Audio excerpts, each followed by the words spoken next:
দর্শক শ্রোতা, আসসালামু আলাইকুম রহমতুল্লাহি তাআলা ওয়া বারাকাতুহু।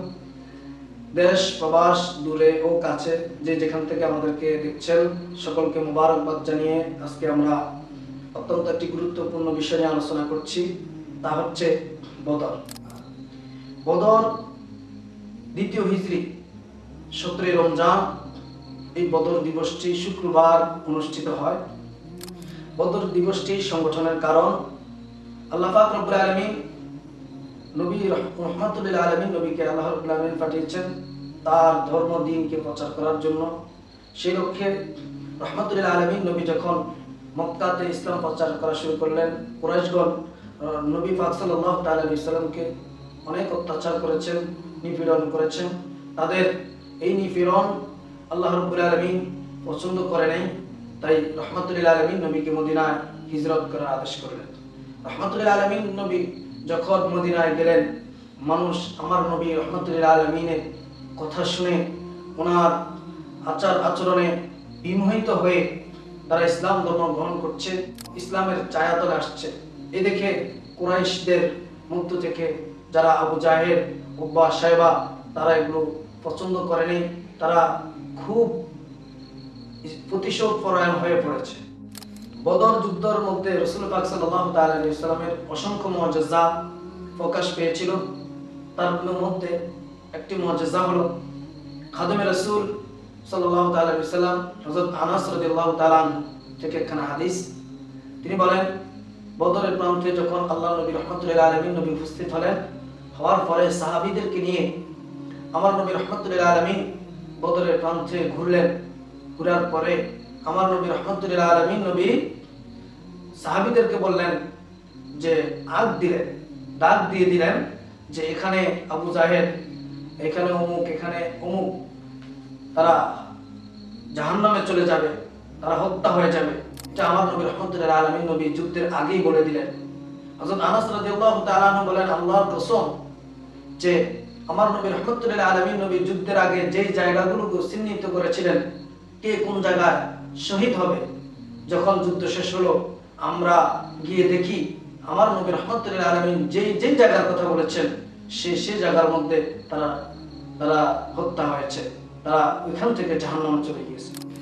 আল্লাহ রাব্বুল আলামিন ঈমানদারদেরকে সাহায্য করেন সকল কাজের মধ্যে। আল্লাহ রাব্বুল আলামিন কোরআনুল কারীমে এই বদরে ঈমানদারকে সাহায্য করেছেন। এই মর্মে আল্লাহ রাব্বুল আলামিন বলেন, ওয়ালাকাদ নাসরাকুমুল্লাহু বিবাদরি ওয়া আনতুম আযিল্লা। হে ঈমানদাররা শুনো, আমি তোমাদেরকে বদরের যুদ্ধ বিজয় করেছি, অথচ তোমরা অতি অল্প সংখ্যক ছিলে এবং তোমরা তোমাদের যে আসবাবপত্র নিয়ে গিয়েছিলে সেগুলো ছিল অতি নগণ্য। আল্লাহ রাব্বুল আলামিন বান্দাকে এইভাবে সাহায্য করেন, ঈমানদারকে আল্লাহ রাব্বুল আলামিন সাহায্য করেন।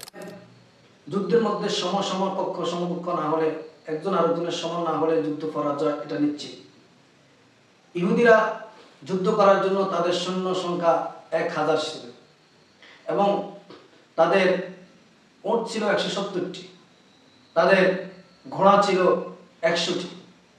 আল্লাহ রাব্বুল আলামিন ঈমানদারের পক্ষে ঈমানদারকে কতটুকু সাহায্য করেছেন। মুসলমানদের মধ্যে ছিল মাত্র 2টি ঘোড়া, 313 জন মানুষ, 313 জন সৈন্য, আর 70টি ছিল উট। আল্লাহ রাব্বুল আলামিন বান্দাকে ইহসান করেছেন। এই বদর যুদ্ধ বান্দার প্রতি আল্লাহর ইহসানের উত্তম দৃষ্টান্ত। বদর যুদ্ধ থেকে আমাদের অনেকগুলো শিক্ষা রয়েছে। তার মধ্যে আমরা একটা শিক্ষা পাচ্ছি, অহংকার পরিত্যাগ করা। ইহুদিরা, কুরাইশেরা তারা অহংকার বশত সত্যকে গোপন করার জন্য তারা এই যুদ্ধ কায়েম করেছিল। যুদ্ধ করার জন্য তারা বিমূঢ় হয়ে পড়েছিল, অথচ সত্য সত্যই থাকে, সত্য অহংকার দিয়ে ঢাকা যায় না। দ্বিতীয় নম্বর হলো আল্লাহর প্রতি অগাধ বিশ্বাস। আমরা যে কোনো কাজ করি, কাজ করার পরে আমরা কাজটা সঠিকভাবে যে সময় চাই ওই সময় যখন না হয় আমরা হতাশ হয়ে যাই, আল্লাহর প্রতি বিশ্বাস রাখা, যেমন সাহাবায়ে কেরাম সংখ্যক কম ছিলেন, তারপর আল্লাহর প্রতি বিশ্বাস রাখার কারণে বদরে আল্লাহ রাব্বুল আলামিন তাদেরকে বিজয় দান করেছেন। সর্বক্ষেত্রে আল্লাহর কাছে সাহায্য কামনা করা। সাহাবায়ে কেরাম আল্লাহর কাছে সাহাবায়ে কেরাম রাসূল পাক সাল্লাল্লাহু তাআলা আলাইহি সাল্লামের কাছে যখন গেলেন, যাওয়ার পরে রাসূল পাক সাল্লাল্লাহু তাআলা আলাইহি সাল্লামের কাছে জানতে চাইলে আমার নবী রাহমাতুল লিল আলামিন আল্লাহর পক্ষ থেকে সুসংবাদ দিয়ে দিলেন, এতে তারা খুশি হয়ে গেল। পরিশেষে আমি সকলকে বলবো, বদর যুদ্ধ ইসলামের যে গুরুত্বপূর্ণ যুদ্ধ, এটা আমরা নিজেদের মধ্যে ধারণ করে, নিজেদের জীবনের পথ চলার মধ্যে ধারণ করে আমরা চলব। আল্লাহ পাক রব্বুল আলামিন আমাদেরকে বদর যুদ্ধ থেকে শিক্ষা গ্রহণ করে আমরা যেন আমাদের জীবনকে পরিচালনা করতে পারি। আল্লাহ পাক আমাদেরকে সেই তৌফিক দান করুক। ওমা তৌফিক ইল্লা বিল্লাহ। আসসালামু আলাইকুম ওয়া রাহমাতুল্লাহি ওয়া বারাকাতুহু।